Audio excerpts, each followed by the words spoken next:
Okay, magandang umaga sa lahat, Luzon, Visayas at Mindanao, saan man tayo ng sulok ng mundo. Magandang umaga, hapon, tanghali at gabi. Ito ang mga mainit na reaksyon ngayon. Marcos Jr. na manas umano ang kanyang muka at hirap magsalita. Panoorin natin ito, si The General Viewpoint. Huwag na natin patagalin. Sa hindi pa nakasubscribe sa aking channel, pakisubscribe at huwag natin kalimutan si The General Viewpoint. Ito, panoorin na natin ito, mga kababayan natin. Magandang araw mga kaibigan. Pag-usapan natin yung pahayag ng isang sikat na doktor, si Dr. Gary C.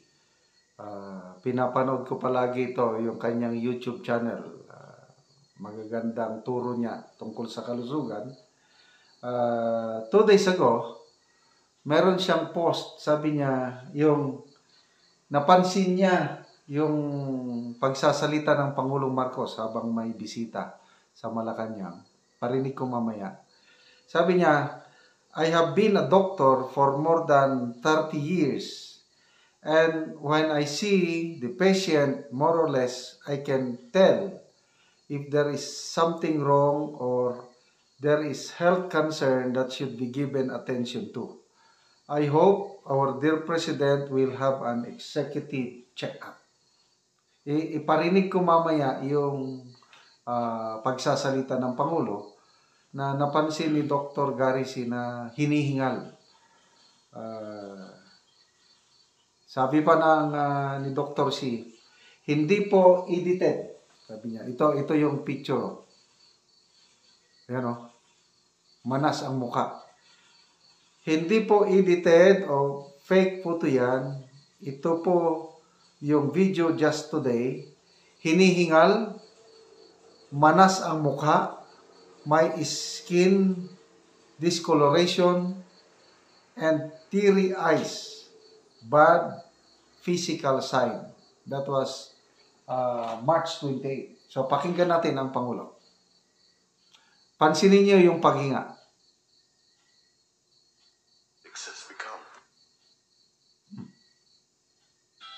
Your visit to the region, and especially the fact that you have come to the Philippines as your first stop, is a very strong indication, and it sends a very strong message of the commitment of both our countries to continue to work together to maintain the peace in the Indo-Pacific region within the South China Sea. And I know that the work that we will do in the time that you have here, brief as it is, in the time that you have here in the Philippines will be extremely productive and very, very important for as we chart our way into the future, considering how complicated geopolitics has become. Okay, ulitin natin ha. Pansin nyo, gumaganon siya.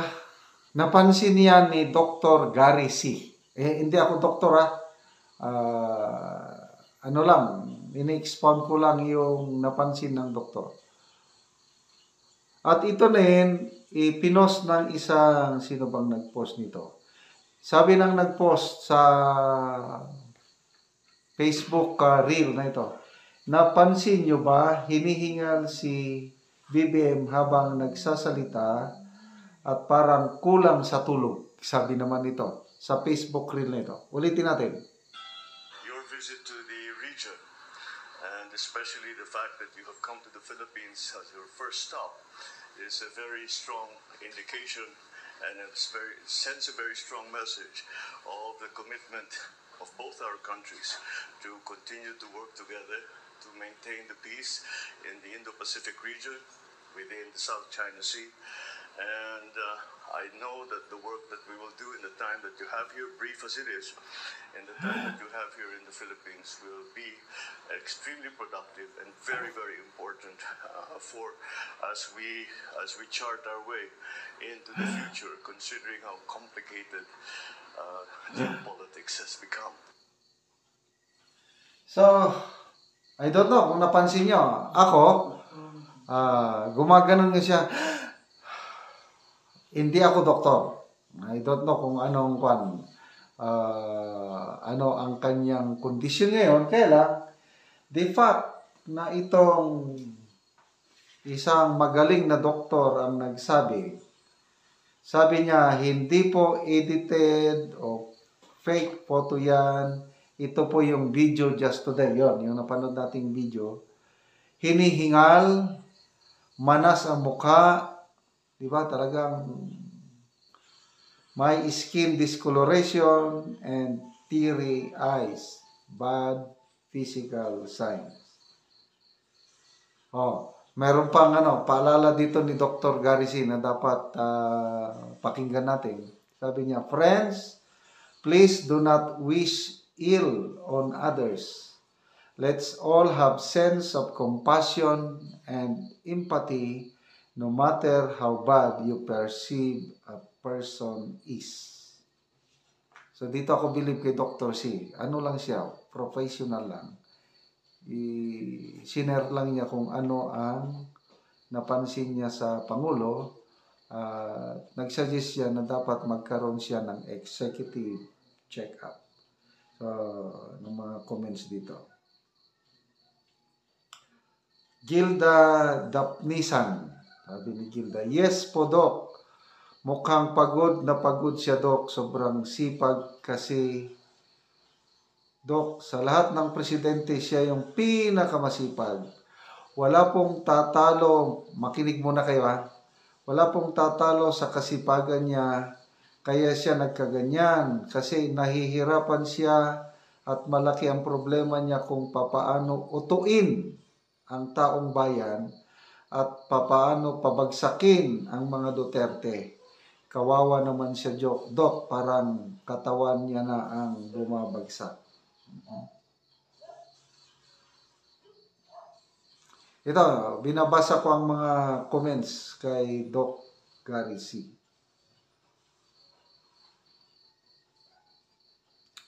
Na Ed Jamili Fernandez, naagnas na yung mukha, parang matanda pa kay Tatay Digong.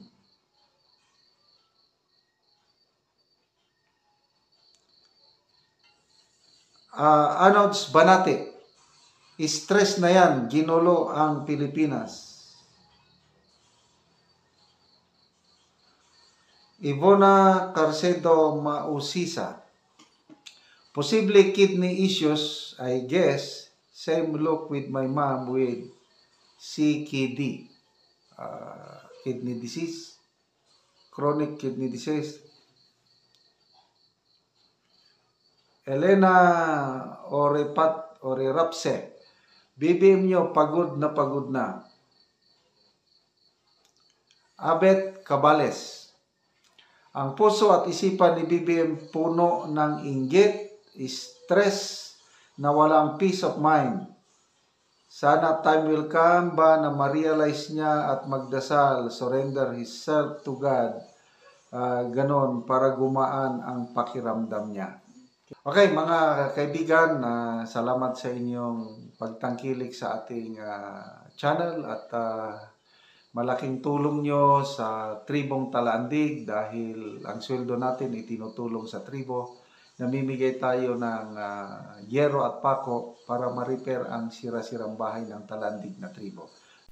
Ayun nga mga kababayan, napanood natin itong maiksing video ni Marcos Jr. sa kanyang pagsalita ay talagang nahirapan siya, humihingal at namaga ang kanyang mga pisngi. So yun lang ang aking kunting reaction ngayon. Sa hindi pa nakasubscribe, huwag kalimutan mag-subscribe, mag-like. Mamahalin natin ang bansang Pilipinas.